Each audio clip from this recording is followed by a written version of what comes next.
Good evening, everybody, and welcome to the second half of our doubleheader. First, we began with Inside the Big Ten with a much bigger crew. What was it ever? We went with 7 strong, and now we have 3. But before I go ahead and take care of business, I want to just make sure let everybody know that all of us here stand behind Israel strong. It's unfortunate about those terrorist attacks that have occurred. There's no place for it, and to me, all I can say is please stay strong and let's hope the fatalities and the casualties are minimal at best. I have a feeling this could be an extended conflict. It's just unfortunate, but we're all with you, Israel. Keep the faith. All right, with that said, tonight, 108 Stitches baseball talk. We're talking MLB playoffs and of course the regular Jordan Long. Thanks for being on, Jordan. Thanks for having me, Scott. You're very welcome. And George, hi, Jordan. Long time no see. About 3 minutes. Yeah, Scott. Game 2 of the doubleheader. All right. Well, you know what, though? Amazingly enough, we're not going to talk about a quick score, but we're going to talk somewhat of one. I want to talk about a win-win trade that Kim Ng was able to engineer earlier in the year for both sides. Miami ended up acquiring Luis Arias, who won the American League batting champion, and now he wins it in the National League in exchange for Pablo Lopez. Now, let's talk about Pablo Lopez. 2-0, 0.71 ERA in the playoffs, 2 Ks, 3 walks, 1 run, 12.2 innings, a real ace. So, what are your thoughts, Jordan, about Pablo Lopez? I mean, obviously, Arias did a good job in Miami, but now, obviously, the Twins are alive, but Pablo's a stud. Well, he is. I mean, sure, they're down in the series 2-1, but you look at what he's done in the playoffs. He's at 2-0 with a great ERA. I mean, that's what you want. You want pitching to help you in the playoffs, and that's what's carried them into the American League Division Series. So if he can keep it up, I mean, you're looking at a win situation tomorrow, but if the Twins can keep going and he's successful, I mean, Lopez could end up, helping them get to the World Series. Of course, you have to win tomorrow to force a winner takes all Game 5. But it's amazing that trade actually worked out for both sides. It doesn't usually happen that way. Well, I've seen a lot of win-win trades over the years, but this one happened to work out better than a lot of win-wins because here's what we have to understand. In this particular trade, both teams got in the playoffs. Mm-hmm. They did. The Twins ended up winning the division, and the Marlins just getting in the playoffs for the 4th time in their existence. And Arias, I love watching this guy. He's one of the most pure hitters I've ever seen. You talk about a guy that puts ball. The object of baseball, as we know, is put bat on ball, and obviously Luis Arias did it. But I hated to see him let Pablo Lopez going because I know this guy is a horse. And when you think of the fact that Sandy Alcantara now is going to be out all of next year due to Tommy John surgery, Pablo Lopez, from what I understand, got an extension when he went to Minnesota. So the Twins have themselves a heck of a pitcher for a long time. I used to love watching Pablo Lopez. But I understand it was a great trade. George? Yeah, it sure was. Obviously, like you said, both teams made the playoffs, which is obviously what you're shooting for. A lot of it just makes me a little bit ill at ease thinking about some of those Tiger giveaways, I'll call them, such as Justin Verlander. I mean, you get a bunch of prospects and all that, but man, oh man, this was a trade that, like you said, benefited both teams, unlike many of the trades, as we know, are more lopsided than this. And this is shades of way back when we got Rocky Colavito was traded for Harvey Keene. The batting champion and the home run champion were traded for each other. That's what something like this reminds me of back in the days when the Tigers in Cleveland made that trade amongst themselves. But yeah, both players had a great time, and I am happy to see both teams in the playoffs. Even though obviously Miami is eliminated already, but the Marlins had a great season, and but Pablo, yeah, he's a great pitcher, no question about it. Both players are all-stars for years to come. Yeah, I knew you were going to mention Rocky Colavito and Harvey Keene. I mean, you're talking about a home run champion for a batting champion, if I remember correctly. So for a lot of our audience out there that goes back a ways, there's your little trivia question about the last win-win trade of this magnitude. Before I go any deeper, here I want to let everybody know that 108 Stitches baseball talk is being broadcast around the world. The audio version of 108 Stitches Baseball Talk can be heard on iHeartRadio, Apple, Spotify, Google, wherever you get your podcast.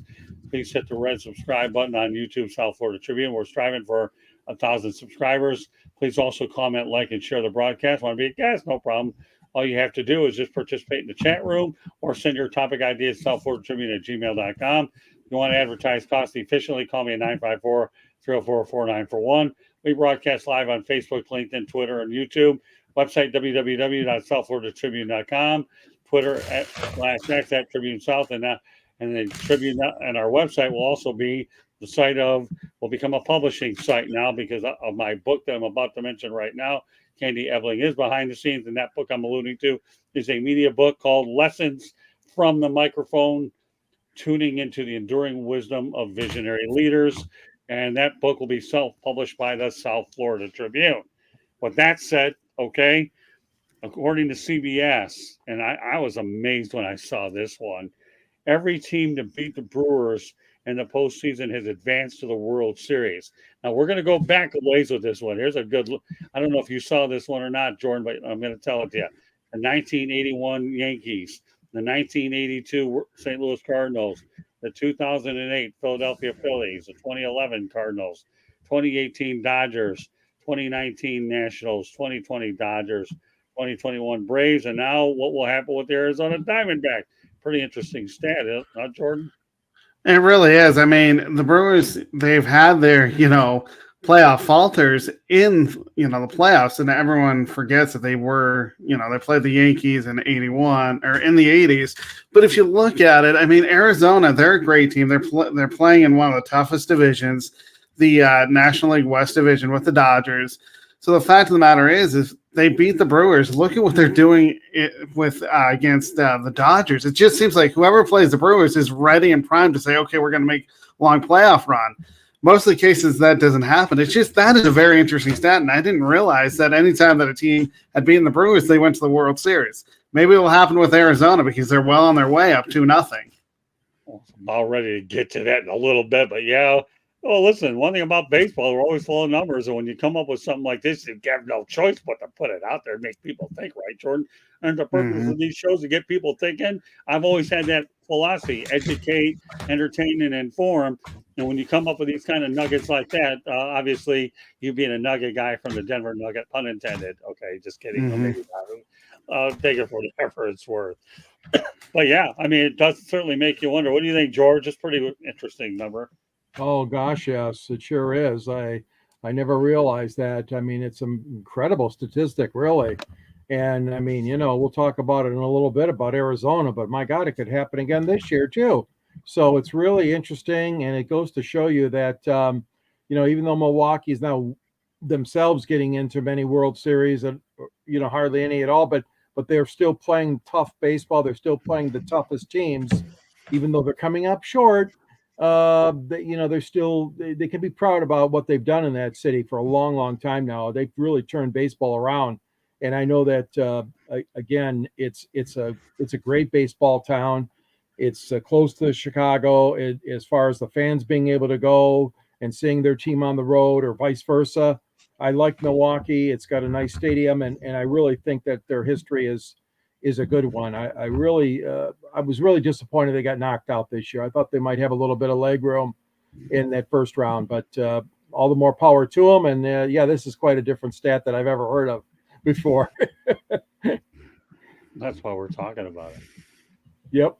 Well, you think about it, the Arizona Diamondbacks are 4-0 in the playoffs. I'll get to them in a moment. All right, let's talk about a final score that I already have. The Houston Astros 9, Minnesota Twins 1. The game being played up at, I believe, Target Field. That's what Christian Javier, the winning pitcher, goes 5 innings. He gave up no runs. He's your winner, obviously, for the Astros. And Minnesota Sonny Gray was the losing pitcher in that game. Jordan, why don't you size up the Astros and the Twins? Well, you look at this series, I really thought that, the Twins going back at home, tied at 1 would actually take this game. But you look at the pitching. The pitching was the difference in this game. You just talked about Sonny Gray, who lasted only 4 innings, 8 hits, 5 runs, 4 earned.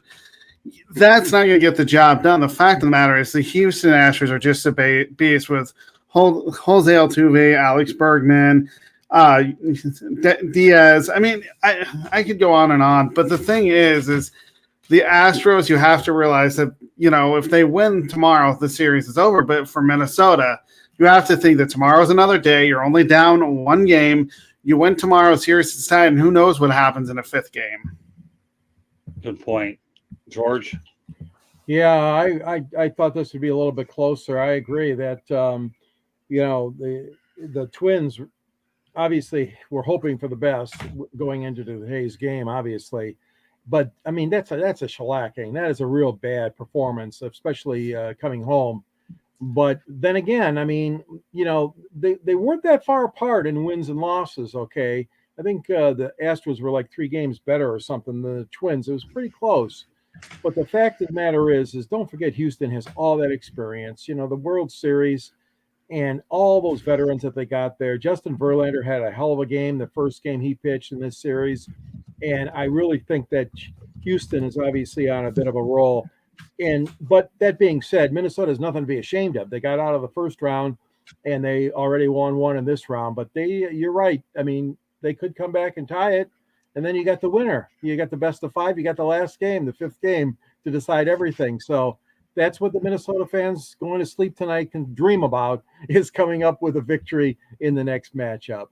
Well, don't forget Dusty Baker got the monkey off his back, gorilla off his back, Yep. has a championship. Wouldn't mind another one. Of course, like you say, Justin Verlander's in the fold. All right, let's talk about a current game going on in the bottom of the 6th inning. The Texas Rangers 7, Baltimore Orioles 1. Another shellacking in the process. Of course, this shellacking goes through, then the Texas Rangers are going to move on with a 3-0 sweep. Okay, I can tell you right now, when I saw that the Baltimore Orioles had lost their closer, they were done, period. And obviously, we're seeing the end results and what is taking place over in Arlington right now. Is it Globe Field Park or Globe? I don't know what the name of the stadium. I know it's Globe Park. Yeah, Globe Life Field. Globe Life Field. Okay, so there you go. So Jordan, Texas Rangers awfully good.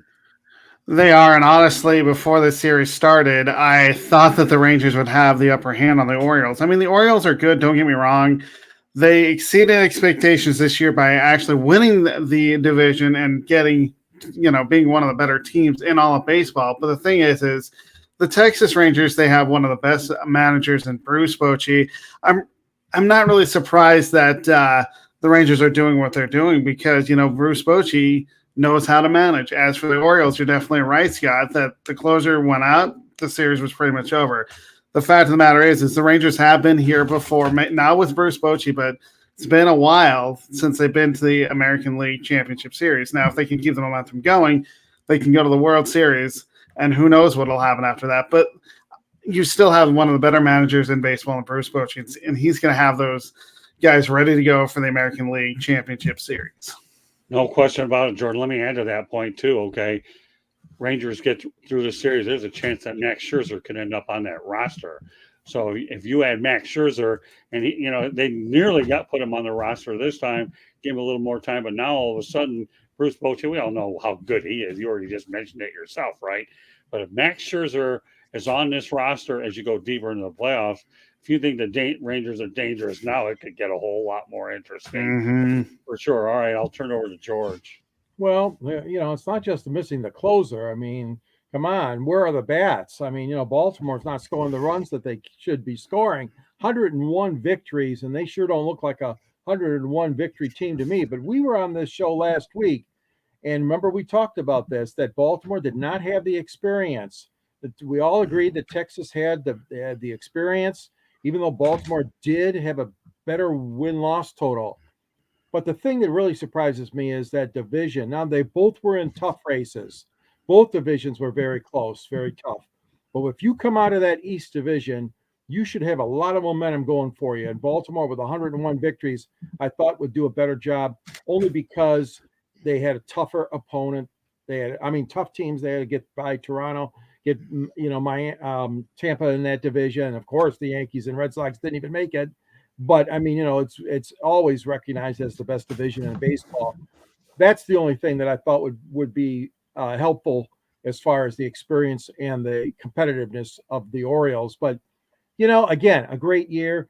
They've had a great year. You hate to go out this way, but it certainly doesn't look good for them guys losing, like you said, tonight. And then of course, that'll be the end of the series. Well, the amazing part about it is, if you think about it, the Texas Rangers swept out the Tampa Bay Rays, 2-0, and now they may end up sweeping the Orioles. So you have 5-0. Yep. Sweeps at the expense of the American League East. Yeah. I don't know who would have thought that. All right. Next thing we're going to talk about is the Dodgers and the Diamondbacks. Before I do that, I want to get another updated score. Top of the seventh, Rangers still lead the Orioles 7-1. It's just a matter of a couple innings before this thing's all said and done. So if we have another update before we go off air, we will provide it. So with that said, Dodgers are at the Diamondbacks tomorrow, and the Diamondbacks lead 2-0. Arizona wins both their games at Dodger Stadium. Now they have a chance to go ahead and finish the job over at Chase Field. All right, Jordan. It goes back to what we initially started the shows about that stat. Will the Diamondbacks be the latest on that World Series list? First of all, Jordan, two-part thing here. Number one, I want you to size up the Diamondbacks Dodger series as it end tomorrow. I don't think it'll end tomorrow, because I think the Dodgers, they're too great of a veteran team to go down, in a sweep. I think they win tomorrow and actually force a game 4, but I don't see them doing much. If you look at game 1, it was all about, the pitching. Clayton Kershaw, one of the best pitchers, he went out there and only lasted a third of an inning and gave up 6 hits and 6 runs. Game 2 was closer, 4-2, but I just think that the Dodgers know their backs are against the wall. They've done this before, so this is nothing new for them, but they know if they don't win tomorrow, obviously the season's over. But the fact of the matter is I think with their backs against the wall, they will actually get the job done. Just win one of these games, but then they'll lose game 4, because that's just the Dodgers are just a veteran team. They're not going to get swept. All right, so with that said, I'm going to give you a follow-up, okay, Jordan? Let's just say the Dodgers go down in this series. How does that bode for Dave Roberts? It doesn't bode well, because this was a team that won a lot of games this season, ran away with the National League West Division. And Dave Roberts, he can get this team to the playoffs, but you want to win World Series. It's just disappointing that he hasn't done so. He has won one with them, but I just don't know how patient the Dodgers front office is going to be if you keep losing, at least before the championship series, or even before the World Series. It just doesn't bode well for Dave Roberts.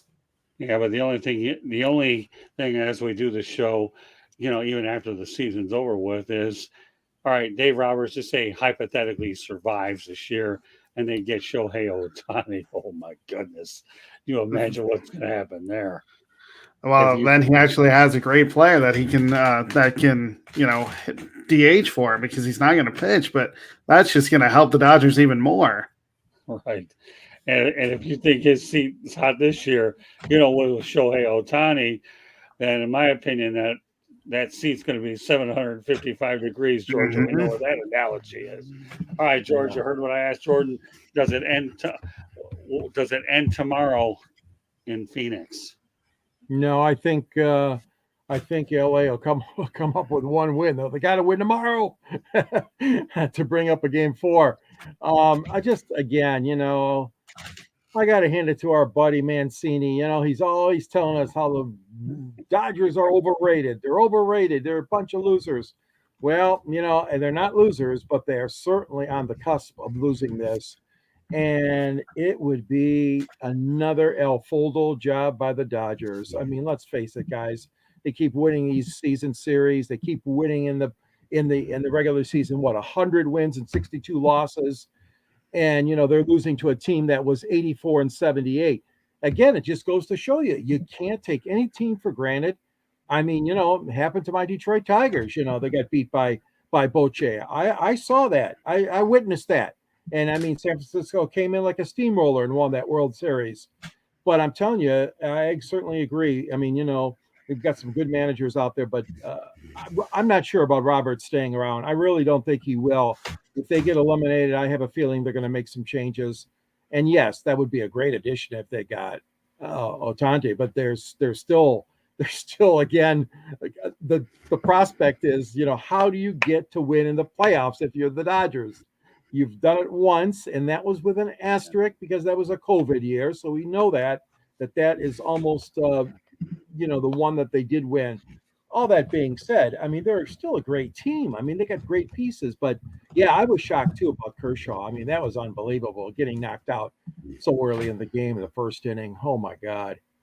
Well, I'll throw a hypothetical out there, and it's only nothing more than just a hypothetical.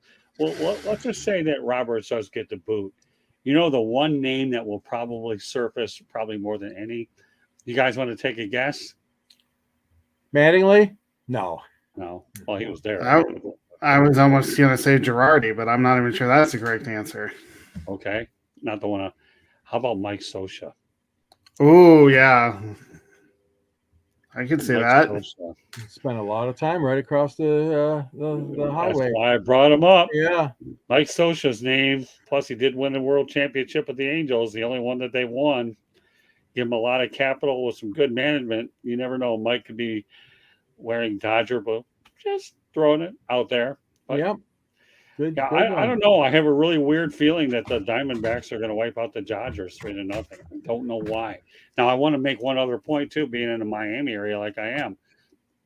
The Marlins' 2 World Championships occurred when they were the wild card team, and they've never won a division title in their history. They've only been to the playoffs 4 times and have never won a division title, and won both of them as a wild card team. Wow. Yeah. So what am I telling you? Wild card teams get hot at the right time, and you never know what can happen. So, absolutely.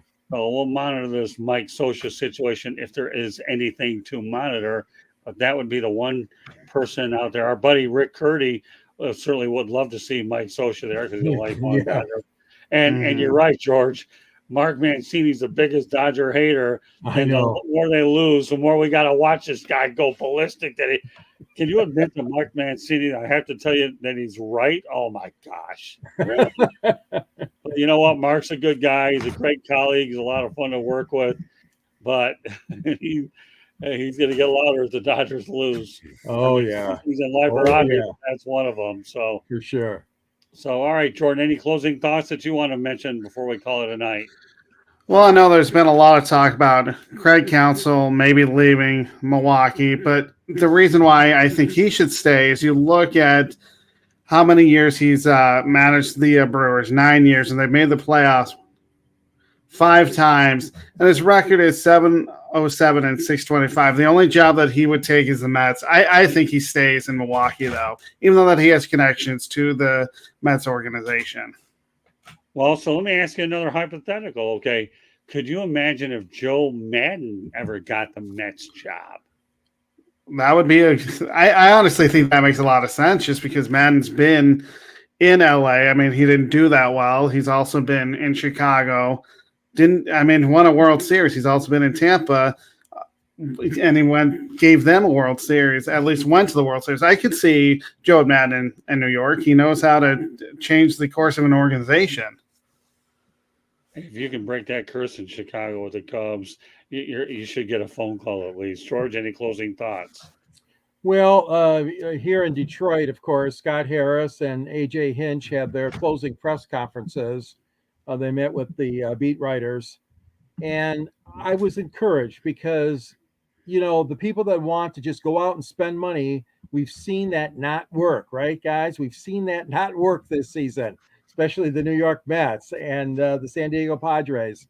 So I think Scott Harris and Hinch were honest with the media insofar as Detroit's situation goes. It's not that Chris Ilitch won't pay for, but he will pay only when they are needed and when it's a position that has to be backfilled or can really help the team out of the gate. By that, I mean, if they don't have a second baseman coming up in the minors, then obviously you would go to the ownership, meaning Ilitch, and you'd ask, hey, can I look around? Can we find somebody? But the Tigers got burned on that Baez deal. Oh, didn't they? For coming over from the Cubs. I mean, this guy, I don't know what's bothering him. I don't know what the heck's going on. And then that one combined with our fellow from Tampa Bay who has the mental issues haven't helped him. I know he needs a lot of help, Meadows, but Detroit really took a slacking on those two moves, and they didn't expect to. And then you got all these pitchers that have been hurt. The Tigers, every pitcher has had some sort of arm fatigue, Tommy John surgery, or something else going on. And now Riley Green, is getting hurt a lot, making these diving catches in the outfield. Again, he's a great ball player, a lot of potential. I'm not trying to make excuses, but the Tigers showed a lot of improvement this year. And I know we talked about it before, Scott, on one of our shows, that in this division, they certainly are going to be one of the contenders next year. I mean, Minnesota didn't win by a whole lot, but the Tigers. That my final thoughts were just that they're making steady progress, but they're not going to go hog wild in free agency, and that's good. I'm glad they're not, because they got a lot of good stuff in the pipeline. Yeah, the thing that people have to understand is Scott Harris inherited Javi Baez and Austin Meadows. And, obviously Casey Mize, I guess, is figuring to come back. But even though they had a tough year with all these injury issues, this team still managed to win 78 games and was able to establish some other players that could be core. But, yeah, it's Chris Ilitch is one of those kinds of guys that will spend his money wisely. Where Mike Ilitch was looking to, if he could, he could afford to bring in superstars, and he did, and he got him to the World Series, but they didn't finish the job. So, right. So I can understand. Good points by both of y'all. It really is. And of course, when we do this again next week, obviously we're going to be talking about the playoffs and continuing coverage, and whatever analysts are available, fine. Otherwise, we'll keep doing it on our own, because it's a lot of fun. Well, we can try to break things down and see this whole postseason progressively do what we need to do. So, any final thoughts, Jordan? Want to let everybody know how they can get a hold of you? You can follow me on Twitter at SportsScoop1. I have a blog that I write Mondays through Thursdays at sports-scoop.com. I also have a show called Under Review, which is my take on Colorado sports with a mixture of national sports headlines as well, and that's usually on Fridays, but I will tweet that out when it goes live. Very good. Okay, well, look forward to I wish you continued success with that, and we appreciate you being a very valuable member of 108 Stitches Baseball Talk. You're doing a really good job with this opportunity, and of course your baseball knowledge. I read your writing, and I think it's nothing short of outstanding. All right, George, what do you have? Yeah, I still got my book out there, Detroit Sports Broadcasters on the Air. There's a link to purchase the book at the end of my column. I write under the Motor City Tribune, under Scott's South Florida Tribune website, and drill down to Motor City. And I will also be available like on Yahoo. You can do gicorn@yahoo.com. You can find me on LinkedIn. You can find me on Twitter, or known as X now, SandGSports99. And also, I'm proud to be on this show and many other ones, Sports Exchange and Pundits Pundit and Inside the Pigskin. We have a great time here on 108 Stitches. And let's not forget, it is a great time of year if you're a baseball fan, because even though some of these scores are a little lopsided at times, playoff baseball, there's nothing like it. The tension, the great plays that we see, and all of this to be culminating with the World Series, of course, in a couple of weeks. All right, one more update here on the Rangers score. Texas still leads Baltimore 7-1, 2 outs, bottom of the seventh. Texas has a man on first, so there you have it. So that's the latest updates we have up to the moment here. All right, just one more time with us, just so you know, 108 Stitches Baseball Talk is being broadcast around the world. The audio version of 108 Stitches Baseball Talk can be heard on iHeartRadio, Apple, Spotify, Google, wherever you get your podcast. Please hit the red subscribe button on YouTube, South Florida Tribune. We're striving for 1,000 subscribers. Please also comment, like, and share the broadcast. Want to be a guest? No problem. Participate in the chat room or send your topic idea to southfloridatribune@gmail.com. If you want to advertise cost efficiently, call me at 954-304-4941. We broadcast live on Facebook, LinkedIn, Twitter, and YouTube. Website, www.southfloridatribune.com. Twitter/X. You can find us at Tribune South. Candy Abilene behind the scene. And I also want to mention one more time is my book It's a media book called Lessons from the Microphone, tuning into the enduring wisdom of visionary leaders. We're looking for a early launch to begin around the first week of November, and I'm looking forward to a big push as well. But really, basically, it centers around old school media versus new school media, and the fact that you can learn from everybody, whether you've met them indirectly or not. And I'll get that information out there as well. So, all done, Jordan, as usual, and George. And we look forward to providing you more program tomorrow night. We're going to go out there and have Jennifer Cobb and I and Mel Farr Jr. will be on No Limits talking about Parkinson's disease. And immediately after that, at the 9 o'clock hour, we'll have the Sports Exchange. And then on Thursday night, we're going to end up having Pundits Pundit and a fire up show of some kind. I'll make the call there as well. So I know Candy Ebling and Jeremy Ballrick will be on it. I don't know whether by the time Thursday night rolls around, whether I'll have a few new wrinkles to it. So with that said, on behalf of Jordan Long and George Eichhorn, my name is Scott Morgan, Route the Motor City Madmouth. Thank you for joining us on this edition of Inside the Pigskin. And we will see, well, not Inside the Pigskin, we'll have that too. 108 Sixers Baseball Talk. We'll see you next Tuesday night. Have a great week, everybody.